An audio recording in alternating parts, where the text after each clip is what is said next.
დიპლომატები და საერთაშორისო ორგანიზაციების წარმომადგენლები პარასკევს რორის რაიონის იმ სოფლებში ჩავლენ, რომლის მიმდებარე ტერიტორიაზე ზუსტი სამხედროები მავთუხლართებს აბამენ და კონსტრუქციებს ამონტაჟებენ. ამ გადაწყვეტილების შესახებ ცნობილი გახდა შინაგან საქმეთა სამინისტროს ანალიტიკური დეპარტამენტისა და საერთაშორისო ორგანიზაციების წარმომადგენელთა შეხვედრაზე, რომელიც ცოტა ხნის წინ დასრულდა.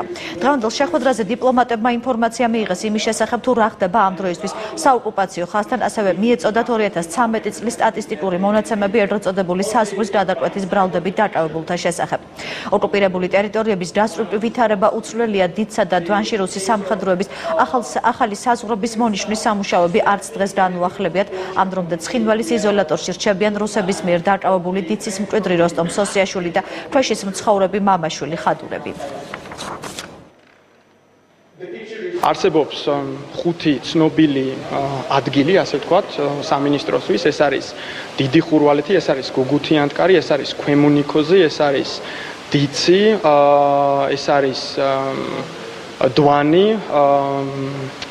და შესაბამისად ყველა ამ არეალს აქვს თავისი სხვადასხვა დეტალი. რაც შეეხება სიტუაციას ადგილზე, სიტუაცია დღეის მდგომარეობით არის 7. სამინისტრო აკეთებს ყველაფერს, რომ სიმშვიდე შენარჩუნდეს მომავალშიც. დაკავებებს, რაც შეეხება 2013 წლის დასაწყისიდან დღემდე დაახლოებით 60 ადამიანამდე იქნა დაკავებული ეგრეთ წოდებული საზღვრის უკანონო კვეთის ბრალდებით. დიდი ნაწილი, პროსტორად, ფაქტიურად 95% ამ ხალხის არის გათავისუფლებული. ოპერატიული ინფორმაცია მოახსენეს საერთაშორისო თანამეგობრობას, რა მდგომარეობა, სტატისტიკა აჩვენეს და პრაქტიკულად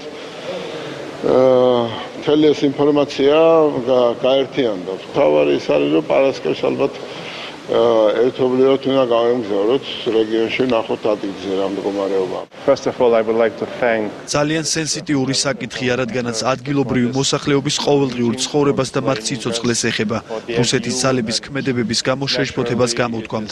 Ფიქრობ, ყველაფერი უნდა გადაწყდეს არა ერთპიროვნულად, არამედ უკვე არსებული მექანიზმების, მათ შორის ინციდენტების პრევენციისა და მათზე რეაგირების მექანიზმების ჯგუფის კონტექსტში.